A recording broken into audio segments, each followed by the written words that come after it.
네, 하나님의 사랑이 여러분에게 충만히 임함을 믿습니다. 이제 봄이 완전히 되었고요. 오늘 굉장히 날씨가 따뜻한 날씨가 예고가 되고 있습니다. 네. 저녁에 한 차례 비 소식이 있는데 비가 오고 나서는 이제는 꽃가 만발하게 되고 여러분 봄에 잔치 가운데 여러분 행복을 누리시기를 바랍니다. 네. 여러분 요즘에 가장 행복한 일은 무엇인가요? 네, 요즘에 가장 행복한 일이 무엇일까요? 이처럼 봄이 가까이 왔다, 그죠? 봄이 가까이 온 것. 예, 한 달 전까지만 해도 추위에 꽁꽁 얼어가지고 그래서 한파가 갑자기 찾아온 적도 있었지만 이제 한 달 만에 보니까 이제는 완전히 다른 계절이 되고 있죠. 예. 그래서 요즘 그래도 행복한 일은 봄이 왔다입니다. 반면에 가장 힘든 일은 무엇일까요? 예. 가장 힘든 일은 여러 가지 또 여러분에게 근심과 염려와 걱정거리가 될 것이라고 생각이 되는데요. 자, 오늘 말씀 가운데 보면 오늘 21장의 말씀은 유다와 예루살렘의 멸망에 대해서 말씀을 하고 있습니다. 그리고 그 마지막 과정에서 일어난 사건에 대해 말씀을 하고 있어요. 예. 그래서 바벨론의 느부갓네살 왕이 유다를 침공해 왔어요. 그래서 다른 주변 지역들, 그러니까 지방 도시들을 장악을 한 상태입니다. 이미 국경을 무너뜨렸고요. 그 지방 도시들을 무너뜨리고 계속 무너뜨리고 있는 상황이에요. 장악하고 있는 상황이에요. 그리고 이제 곧 예루살렘의 포위가 임박한 상황 속에 놓여 있어요. 자, 예레미야는 유다와 예루살렘의 멸망에 대해서 이미 앞에서부터 쭉 예언을 했어요. 그러면서 그들에게, 이 백성에게 경고를 해왔던 것이죠. 그런데 유다의 마지막 왕, 오늘 유다의 마지막 왕이 등장하는데요. 시드기야 왕이죠. 네. 시드기야 왕은 귀를 기울이지 않았어요. 오히려 예레미야를 옥에 가두기도 하고, 그리고 그를 박해하기도 하고, 그랬던 나쁜 왕이었죠. 자, 이처럼 나쁜 왕이었는데, 자, 오늘 말씀에 하나님께서는 두 가지 길을 우리에게 말씀하고 있어요. 사람들에게는 두 가지 길이 놓여져 있습니다. 어떤 길일까요? 생명의 길과 죽음의 길이에요. 사망의 길입니다. 자, 생명의 길과 사망의 길은 굉장히 극과 극의 상황을 말씀을 하고 있죠. 그런데 그 결과는 어때요? 이렇게 초래하게 된 결과는 어디에 달려 있어요? 나의 선택에 달려 있다라는 것이에요. 나의 선택에 달려 있어요. 하나님께서 우리에게 어떤 길을 예비해 놓으셨을까요? 어떤 길을 준비해 놓으셨을까요? 우리에게 생명의 길을 준비해 놓으신 줄 믿습니다. 하나님 우리에게 준비해 놓으셨어요. 그리고 능히 모든 어둠의 권세와 죽음의 권세, 그리고 모든 악한 권세로부터 이길 수 있는 힘이 우리 하나님께 있는 줄 믿습니다. 다만 이 생명의 길과 사망의 길을 갈 때 거기에 그 선택에 좌우되는 기준은 바로 내 선택에 달려있다라는 거예요. 개인의 선택에 달려있어요. 그 기준이 매우 단순하죠. 하나님을 신뢰하며 섬기는 자는 생명의 길을 가게 될 줄 믿습니다. 그런데 하나님을 버리고 세상을 의지해요. 세상을 즐거워해요. 그러면 사망의 길을 가게 돼요. 오늘 말씀의 제목은 생명의 길과 사망의 길입니다. 유다와 시드기야 왕, 시드기야 왕은 하나님을 버렸어요. 그들은 세상을 의지했고요, 이방 나라를 의지했고요, 이방의 왕, 그리고 다른 사람들을 의지했다라는 것이에요. 우리 주변에 있는 사람들과 똑같죠.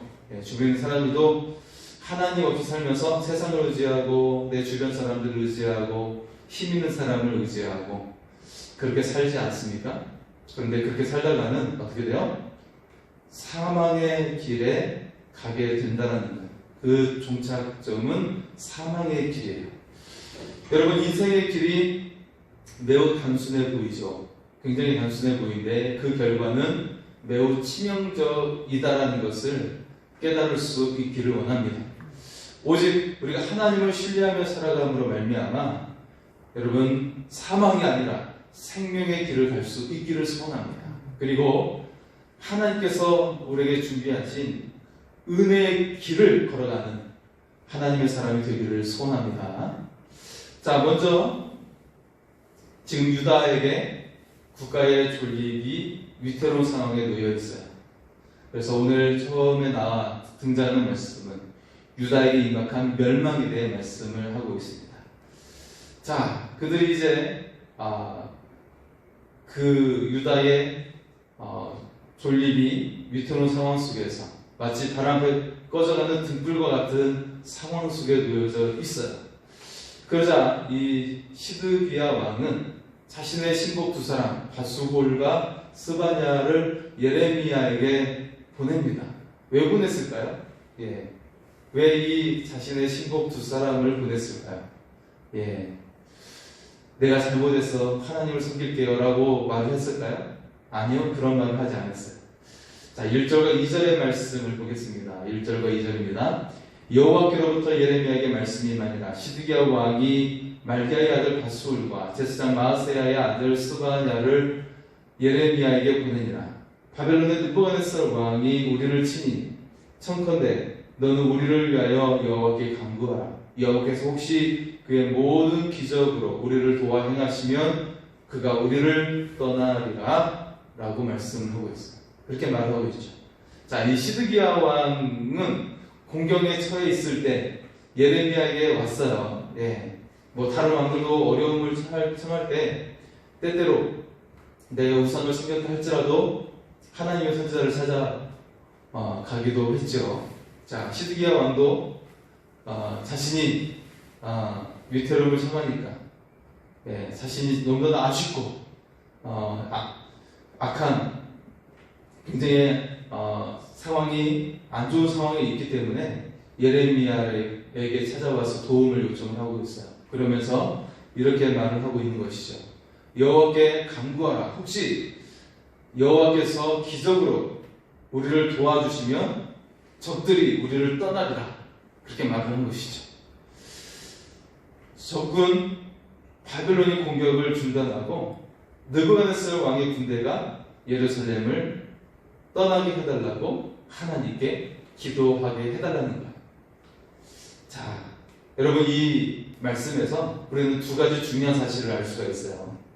첫째는 당장 회개하지 않으면 너무 늦는다는 거예요. 회개할 상황 속에 회개할 감동이 있을 때 바로 즉시 회개해야 된다는 거예요. 그런데 당장 회개하지 않으면 너무 늦어버릴 수 있다는 것이에요. 여러분 어제 뉴스에 이런 소식이 있었어요. 어떤 60대 할머니가, 할머니라고 하기가 좀 죄송하죠. 60대는 요즘에 많이 젊잖아요. 근데 60대 여성분이 집안 아파트 마당에서 음주운전 차량에 치여서 사망을 했어요. 자, 음주운전 차량에 어떻게 아파트 단지 입구에서 음주운전 차량에 치여서 사망할 수 있을까요? 참 이해가 될 수 없는 상황이지만, 그런데 놀랍게도 그 운전 차량이 누구였냐면 자신의 딸이었어요. 자신의 40살 40대의 딸이 운전한 차량이었던 거예요. 그 차에 치여서 그 자리에서 사망을 하고 말았어요. 그 운전자는 자신의 어머니인지도 모른 채 119에 신고해서 내가 누구를 친구했습니다라고 신고했는데 알고 봤더니 자신의 어머니였던 것이죠. 여러분 당장 회개하지 않으면 너무 늦어요. 그게 그냥 잠깐 하루 동안 술을 마셔서 운전해가지고 그렇게 사고 난 것일까요? 아니죠. 평상시에도 그런 술을 즐겨하고 술을 마시며 운전했던 경험이 있었기 때문에 그런 사고가 일어난 거예요. 당장 회개하지 않으면 늦습니다. 자, 오늘 말씀 속에 선지자의 그 눈물과 그 예언 속에 계속해서 유다를 향해 경고하고 그들에게 회개를 토로하면서 그들에게 유다를 향해서 예레미야는 끊임없이 메시지를 전했습니다. 하지만 이 선지자의 경고를 가볍게 여기다가 실제 상황이 이루어질 때 이미 늦는다는 거예요. 이미 늦습니다. 왕은 마지막까지도 자기 생각에 사로잡혀 있었어요. 내 생각이 진리라고 생각했고 내 생각이 최고라고 생각을 했어요. 그러면서 예레미야를 철저히 무시해 왔어요.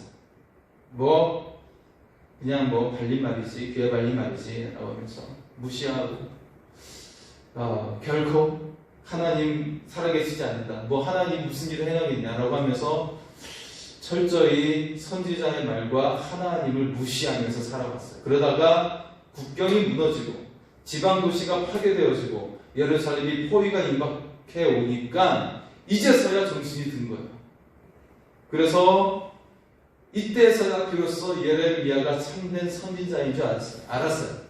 지금까지는 자신의 주변에 내 말만 듣고 자신의 비유만 맞췄던 거짓 선지자들을 곁에 두었는데 거짓 목사들을 둔 것이죠. 거짓 목사들을 뒀는데 알고 보니까 그들은 정말 거짓 선지자들에 불과했던 것이고 참된 선지자는 예레미야밖에 없었음을 이때 비로소 알게 된 것이에요. 그래서 자신이 인정하기 싫어도 인정할 수밖에 없는 상황에 놓인 것이죠. 여러분, 영적 지도자들, 특히 깨어서 기도하고 하나님의 말씀을 청종하며 순종하는 영적 지도자들의 말씀을 들어야 합니다. 그 말씀이 내 마음에 들지 않는다 할지라도 내 마음을 내려놓고 들어야 합니다. 내 마음에 맞지 않고 내 생각에 맞지 않고 내 의도와 맞지 않는다 할지라도 영적 지도자의 말을 진지하게 받아들여야 한다는 것이에요. 그런데 사실 많은 경우가 그 말씀을 따르지 않는 경우가 또 많이 있어요. 많이 있어서 지금까지 살아온 대로 살아오고 지금까지 생각한 방식대로 살아오는 사람들이 많이 있습니다. 하지만 그런 나의 교만을 내려놓고 겸손히 들을 때 그 길이 진정한 생명의 길이 된다는 것을 우리가 믿을 수 있기를 소원합니다. 오늘 시드기야 왕이 바로 그런 상황이었죠. 지금까지 계속 무시해왔어요. 하나님과 하나님의 선지자를 무시해왔습니다. 그래서 자신의 삶의 방식을 내려놓지 않았어요. 그리고 이제 이 극악한 상황 속에서 직접 예레미야를 찾은 것이 아니라 자신의 두 신복을 보냈죠. 아직도 충분히 겸손해지지 못한 그의 모습을 볼 수가 있어요. 여러분, 사울왕도요, 다윗을 핍박하고 하나님의 말씀을 듣지 않았던 사울왕도 정말 어려운 상황 속에 있을 때 열심히 사무엘 선지자를 찾아왔어요. 그랬던 사람이 사울왕이었어요. 그런데 지금 시드기야 왕은 그런 모습조차도 없어요. 그러면서 인생의 안타까움 속에 스스로 놓여져 있는 상황인데요. 자, 어려운 일이 생겼을 때 스스로 겸비하고 낮아지고 고개를 숙일 수 있어야 됩니다. 그리고 우리가 하나님께로 돌아와야 합니다. 그런데 아직까지도 시드기야 왕은 그런 모습이 없어요. 다만 하나님이 어떤 기적을 행하시면 우리가 살 수 있지 않을까라는 기대 속에 사람을 시켜서 예레미야에게 보낸 것이죠. 아직도 그가 고쳐질 수 없는 그런 불능의 그런 사람인 것을 볼 수가 있죠. 자, 두 번째 오늘 말씀에서 볼 수 있는 것은 환난을 피하는 것보다 하나님과의 관계 회복이 더 중요하다라는 사실입니다. 자, 왕과 고관들의 관심은 오직 환난을 벗어나는 데 있었어요. 그들은 하나님과 화해하는 일에는 관심조차 없어요. 아직도. 그들이 바라는 것은 하나님이 우리에게 돌아오시게 해달라가 아니었어요. 하나님께서 우리에게 돌아오시게 해달라, 그것이 아니라 그들이 요구했던 것은 우리의 적이 우리를 떠나게 해달라라는 말뿐이었어요. 자, 이 모습을 여러분 어디에서 볼 수가 있어요? 출애굽에서 애굽 왕의 바로에게서 볼 수가 있었죠. 자, 출애굽기 10장 17절에 이런 말씀이 나옵니다. 바라건대 바로가 했던 말이에요. 이번만 나의 죄를 용서하고 너희 하나님 여호와께 구하여 이 죽음만은 내게서 떠나게 하라. 바로가 모세에게 했던 말이죠. 바로는 지금 이 상황이 어떤 상황이냐면 마지막 10번째 재앙인 장자의 죽음이었어요. 그래서 모든 가정마다 죽음이 없었던 집이 하나도 없는 상황에 놓여져 있어요. 모든 가정이 장자가 다 죽임을 당하고 사람뿐만 아니라 가축까지도 다 죽게 되고 자신의 큰아들마저도 자신의 아들마저도 잃어버린 다음에 이런 이스라엘 백성을 놓아주게 되죠. 놓아주게 되는데 그리고도 분노를 참지 못해서 이스라엘 보낸 걸 후회하고 그 뒤를 추격을 합니다. 부대를 이끌고 추격을 하다가 어떻게 돼요? 그만 홍해 바다에 수장되어 버리고 말아버리는 그런 상황 속에 놓이게 되었죠. 여러분, 근본적인 돌이킴 없이는 모든 것이 눈앞에 닥친 현상만을 모면할 뿐인 것이죠. 그것은 다른 해결책이 될 수가 없습니다. 자, 시드기야는 이 점에서 그의 선조였던 히스기야 왕과 대조를 이룬 것을 볼 수가 있어요. 이름이 좀 발음이 비슷하죠. 지금 집권하고 있는 왕은 시드기야 왕인데 그 앞에 선조 가운데 하나님을 신실하게 섬겼던 왕은 히스기야 왕이에요. 예, 구분을 해야 됩니다. 지금 못된 왕은 시드기야 왕이고 앞에서 하나님을 경외했던 왕은 히스기야 왕이에요. 예, 발음 비슷하지만 다르죠. 자, 히스기야 왕, 하나님을 경외했던 히스기야 왕은 아수르의 사나립의 공격 속에 놓여 있을 때 그때 예루살렘이 포위가 당했어요. 굉장히 아주 열악한 상황, 아주 절박한 상황 속에서 어떻게 했습니까? 이사야를 오게 하라. 선지자 이사야를 오게 하라.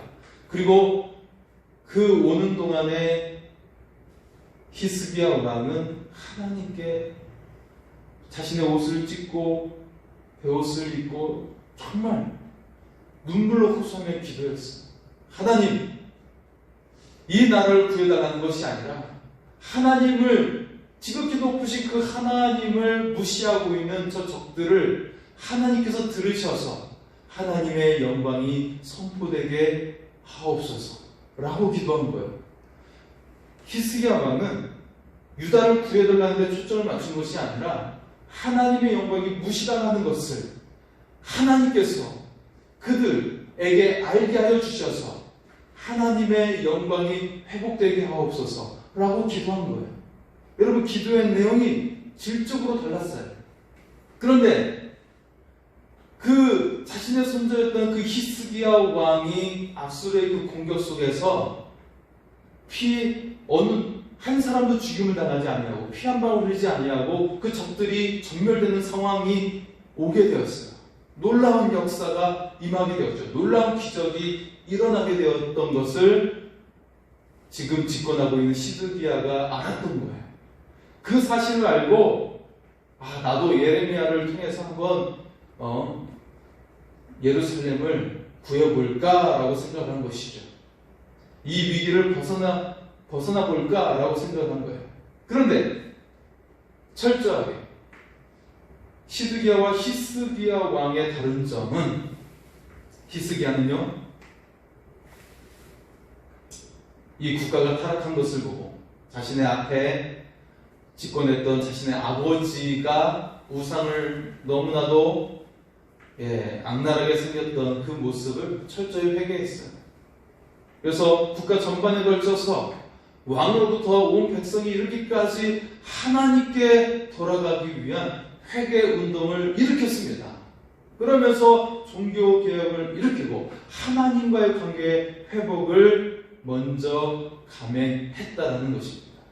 그리고 하나님은 그의 적군을 물리쳐 주셨고 아수르를 떠나게 하시고 히스기야에게 부와 영광을 얻게 하셨다고 성경은 기록하고 있습니다. 자, 지금 집권하는 시드기야는 나라 전체가 타락한 상황이에요. 그런 속에서 왕은 어떤 백성보다도 타락한 상황 속에 하나님을 버리고 배교하고 우상을 섬겨왔습니다. 여러분, 우리는 지금 이 시드기야 왕을 통해 어떤 모습을 배우게 됩니까? 우리도 하나님께 복과 은혜를 달라고 간구를 하죠. 복 주세요, 은혜를 내려주세요 라고 간구를 해요. 지금 위기를 모면하게 해주시고 우리에게 평강을 주세요, 형통하게 해주세요, 잘되게 해주세요 라고 간구를 하죠. 그런데 죄악에서 돌이켜 회개할 생각이 전혀 없는 사람이 많이 있어요. 자, 그럴 경우 복은커녕 임박할 심판이 있다는 것을 깨달아야 한다라고 오늘 말씀 우리에게 보여주고 있습니다.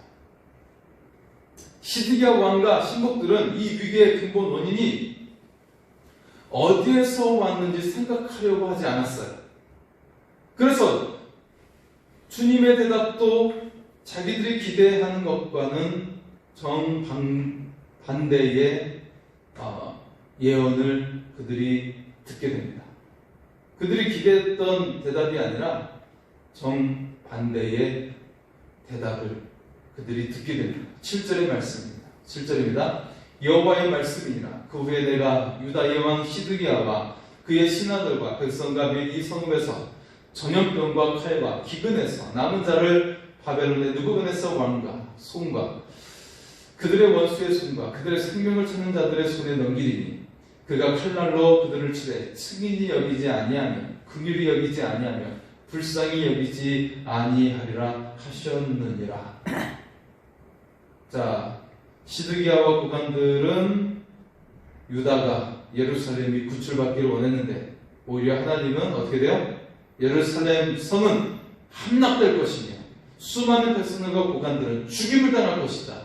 시드기야와 남은 자들은 바벨론으로 포로로 끌려가 붙잡혀 가게 될 것이다. 그리고 이 시드기야의 그 비참함은 어떻게 돼요? 하나님을 계속 무시하고 배반했던 시드기야는요, 자기의 눈앞에서 두 아들이 죽임을 당하게 되고, 그리고 그는 두 눈이 뽑혀서 그 상황 속에 포로로 끌려가게 됩니다. 얼마나 비참한 상황에 놓이게 됩니까? 예레미야는 그에게 말을 했어요. 자, 당신의 목숨을 구하는 길은, 이 백성을 구하는 길은 바로 항복의 길밖에 없습니다. 그리고 항복하게 되면 당신도 살게 될 것이고 당신의 두 아들도 살게 될 것입니다. 그런 말을 이미 말씀을 전했습니다. 자, 오늘 8절의 말씀은 이렇게 말씀을 하고 있습니다. 여호와께서 말씀하시기를, 보라, 내가 너희 앞에 생명의 길과 사망의 길을 두었노라. 너는 이 백성에게 전하라 하셨느니라. 이 소금에 사는 자는 칼과 기근과 전염병에 죽으려니와 너희를 애워싼 갈대인에게 나가서 항복하는 자는 살 것이나 그의 목숨은 전리품같이 되리라. 자, 항복만이 왕과 이 백성이 살 길이라고 말씀을 하고 있어요. 그들에게 있는 최선의 선택이었던 것이죠. 과거 선지자들은 말씀을 통하여 유다 백성들에게 생명의 길과 사망의 길을 제시하고 알려주었죠. 자, 대표적으로 신명기 30장 19절의 말씀입니다. 내가 오늘 하늘과 땅을 불러 너에게 증거를 삼더라. 내가 생명과 사망과 복과 저주를 내 앞에 두었은즉 너와 내 자손이 살기 위하여 생명을 택하고 내 하나님 여호와를 사랑하고 그의 말씀을 청종하며 또 그를 의지하라. 그는 내 생명이시요 내 장수이시니. 아멘. 신명기 30장 19절의 말씀이었어요. 이 말씀은요, 구약시대뿐만 아니라 오늘 우리를 살아가는, 이 현대를 살아가는 우리에게도 똑같이 적용되는 하나님의 말씀인 줄 믿습니다. 하나님을 사랑하고 그 말씀을 청종하는 길이 생명의 길입니다. 여러분, 사망의 길을 가시겠습니까? 생명의 길을 가시겠습니까? 우리가 하나님 안에 거해서 생명의 길을 할 수 있기를 소원합니다. 그 길 가운데는 하나님 우리에게 생명만 주시지 아니하고 영광도 주시고 모든 민족의 뛰어난 민족이 되게 하심을 믿을 수 있기를 소원합니다. 여러분, 과연 무엇을 선택하시겠습니까? 하나님은 끊임없이 우리에게 말을 하셨어요. 예레미야를 통해 우리에게 말씀을 했습니다. 하나님을 섬기는 것과 사람을 섬기는 것 중에 어떤 것이 좋은지 너에게 깨닫게 하리라. 너에게 똑똑히 보여주리라 말씀하셨어요. 여러분, 사람을 섬기는 것과 하나님을 섬기는 것 중에 과연 어떤 것이 나을까요? 직장에서 상사한테 손을 빌면서 막 그 어려움 속에서 직장 생활을 하고 괴롭힘을 당하고, 여러분, 사람을 섬기는 것과 하나님을 섬기는 것 중에 무엇이 나을까요? 하나님을 섬기면 모든 사람 가운데서 우리를 높여주시는 하나님이신 줄 믿습니다. 하지만 하나님을 저버린 자는 사람들에게도 무시를 당해서 그 밑에서 사람을 섬기면서 거기서 헤어나올 수 없는 그런 상황 속에 괴롭힘을 당하면서 살게 된다는 것이, 다 빼앗기고 심지어는 내 가족마저도 빼앗기게 된다라고 성경은 말씀하고 있습니다. 너희가 이방 민족에게 죽임을 당할 것이고 너희 자녀들은 포로로 끌려갈 것이고 거기서 그들에게 굴복당하여 그들의 종이 될 것이다 라고 말씀을 하고 있는 거예요. 자, 하나님은 오늘 이 말씀 가운데서도 하나님의 아름다운 약속을 기억하고 계세요. 그래서 너희가 다윗의 집이었음을 상기시키면서 마지막 권고의 말씀을 주시고 계십니다. 여러분, 다윗의 집은 당시의 주변 나라를 다 정복하고 그들이 조공을 바치고 있었던, 당시 마치 제국과 같았던 시대였어요.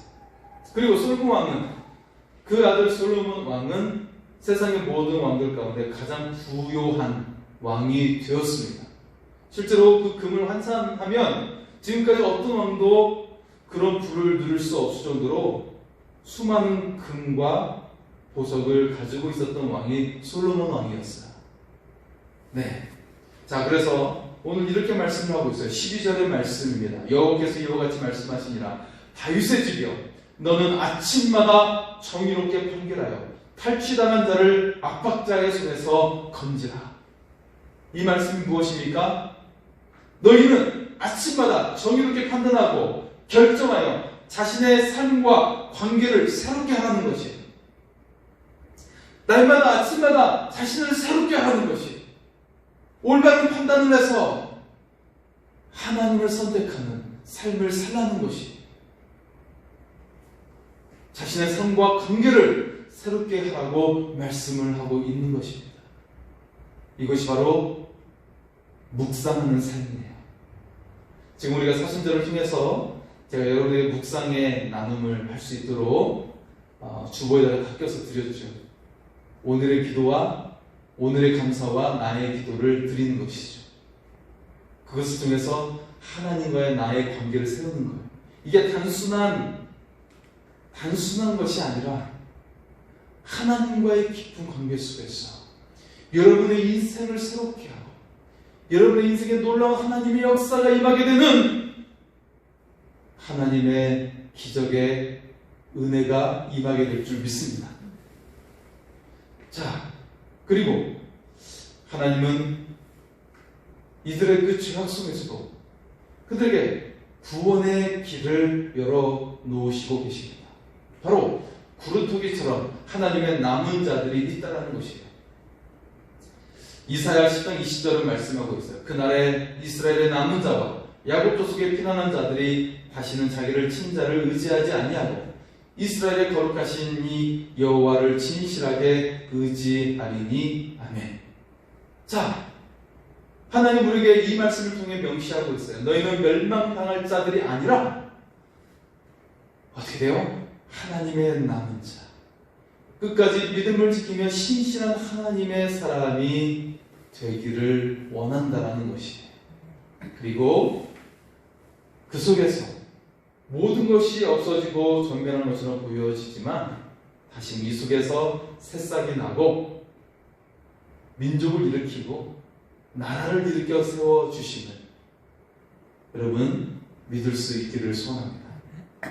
지금 우리도 겨울을 지나고 봄날을 맞이하게 되었어요. 이제 나무에도 싹이 새순이 돋고 가지를 내기도 하고 또 땅에서도 새싹이 돋아나는 것을 우리가 점점 보게 됩니다. 죽음의 땅인 줄 알았어요. 아무것도 그 속에 생명이 없을 줄 알았어요.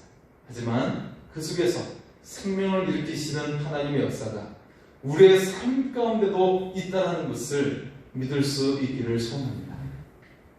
자, 오늘 마지막 말씀은 이 말씀을 우리에게 주시고 있습니다. 지금 시드기야 왕과 그 방백들이 하는 일들이 허사라는 거예요. 자, 그들의 노력과 기대가 허사다. 사람들의 그 노력하는 것들이 허사임을 오늘 말씀 속에 마지막 말씀 가운데 보여주고 있습니다. 13절과 14절입니다. 여호와의 말씀이라 골짜기와 평원 바위의 주민아 보라. 너희가 말하기를 누가 내려와서 우리를 치리요 누가 우리의 거처에 들어오리요 하거니와 나는 내 대적이라. 내가 너희 행위대로 너희를 벌할 것이요 내가 또 숯불에 불을 놓아 그 모든 주위를 사르리라. 여호와의 말씀이니라. 아멘. 여러분, 예루살렘은요 사면이 산으로 둘러싸여 있는 천연 요새였어요. 그 중에서도 예루살렘은 다시금 높이 솟아올라서 정말 공격하기에는 난공불락의 성이었습니다. 자, 이 천연의 이점을 그들은 하나님의 능력보다 더 의지를 했어요. 더 하나님보다도 더 신뢰했던 거예요. 그들은 누가 내려와서 우리를 치리요 그리고 자신만만했어요. 그것이 그들의 교만이요 방심이 되고 말았어요. 이 하나님께서는 이 모든 확신이 허사가 됨을 보여주겠다라고 말씀하십니다. 결국 14절과 같이 내가 너희 행위대로 너희를 벌할 것이요 라고 말씀하고 있습니다. 여러분, 국가나 개인에게 환난의 시기가 오게 돼요. 우리 인생을 살아가면서 봄날만 있지 아니하고 뜨거운 여름도 있고 추운 겨울도 지나가게 돼요. 그것이 바로 우리 인생 속에 담겨져 있어요. 그런데 이 역사의 그 준엄한 심판 아래 인간의 방도는, 인간의 행하는 일은 그것을 이겨나가기 위해서, 그것들을 이겨나가기 위해서 노력하는 것은 자연스러운 일이 될 수 있죠. 하지만 그 모습은, 그렇게 인간적인 방법으로 노력하고 하는 모습은 지혜로운 길이 아님을 우리에게 말씀하고 있습니다. 이때 우리가 근본적으로 이 문제를 해결하기 위해서 먼저 해야 될 일이 무엇인지를 오늘 말씀은 우리에게 말씀하고 있습니다. 그것은 먼저 하나님께로 돌아와 납작 엎드려 환난의 근본 원인을 해결해야 한다는 것입니다. 여러분, 진정한 회개 없이는, 옛것을 버리는 것 없이는 환난을 벗어날 수 없고 새로워질 수 없다는 것이에요. 곧 겸손히 하나님께 구해야 한다는 것입니다. 진실된 마음으로 하나님께만 소망을 두어야 한다는 것입니다. 하나님의 얼굴을 구해야 하는 줄 믿습니다. 우리가 다시금 우리의 마음속에 하나님의 사랑하는 마음을 회복할 수 있기를 소원합니다. 하나님과 그 말씀을 사랑함으로 생명의 길을 갈 수 있기를 소원합니다. 우리가 가는 것이 아니에요. 우리 노력으로 되어지는 것이 아닙니다. 오직 우리가 하나님의 얼굴을 구할 때 하나님께서 이루어 주신 것입니다. 지금 여러분 앞에 놓여져 있는 염려와 고민과 절박한 상황은 무엇입니까? 그것을 하나님 앞에 나아가 하나님 앞에 엎드릴 수 있기를 소원합니다. 겸손히 하나님 앞에 나갈 때 하나님께서 우리를 긍휼히 여기시고 우리에게 생명과 능력의 손길로 우리를 인도해 주실 줄 믿습니다. 그리고 하나님의 아름다운 약속을 우리의 삶 가운데 이루어 주실 줄 믿습니다. 그 하나님만을 의지하며 살아가는 하나님의 사람이 될 수 있기를 소원합니다. 이 시간 난 무엇과도 주님을 바꾸지 않으리 같이 찬양